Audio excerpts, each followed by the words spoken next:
Vamos falar hoje um pouquinho sobre aderências. Você sabe o que é isso?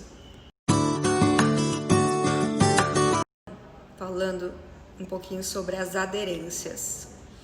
Quando a gente faz qualquer cirurgia abdominal, ou seja, dentro da barriga, seja uma cesariana, seja uma cirurgia para retirada de mioma, de endometriose, ou cirurgia de apêndice, de vesícula, intestino, estômago, qualquer cirurgia dentro da barriga pode formar o que a gente chama de aderências.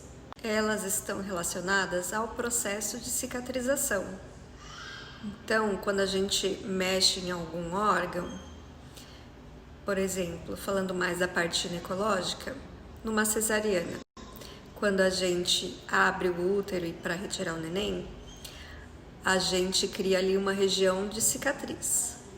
E essa cicatriz pode grudar em órgãos vizinhos próximos, que são, por exemplo, a bexiga ou os ovários. E aí, numa próxima cirurgia, a gente acaba vendo que ficou um órgão colado no outro. Isso é uma aderência. E o que isso pode trazer de complicação? Essas aderências podem aumentar o risco cirúrgico da paciente num próximo procedimento. Ou seja, pacientes que já tiveram uma cesariana têm maior chance de terem lesões, por exemplo, na bexiga, numa próxima cirurgia.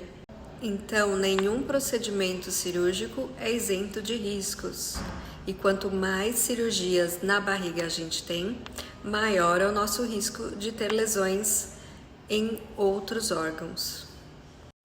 Aqui, a título de curiosidade, eu vou contar para vocês que uma vez num plantão de obstetrícia, eu fiz uma cesariana com um colega.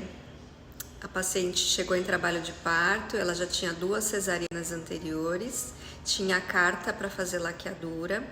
A gente fez o parto dela na urgência, porque ela estava em trabalho de parto e não poderia ter parto normal após 2 cesarianas.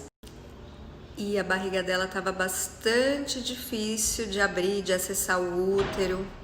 Então foi um parto difícil e a gente não conseguiu fazer a laqueadura porque tinha muita aderência do útero com a bexiga, com o intestino. A gente não conseguia acessar para poder fazer a laqueadura e retirar as tubas uterinas.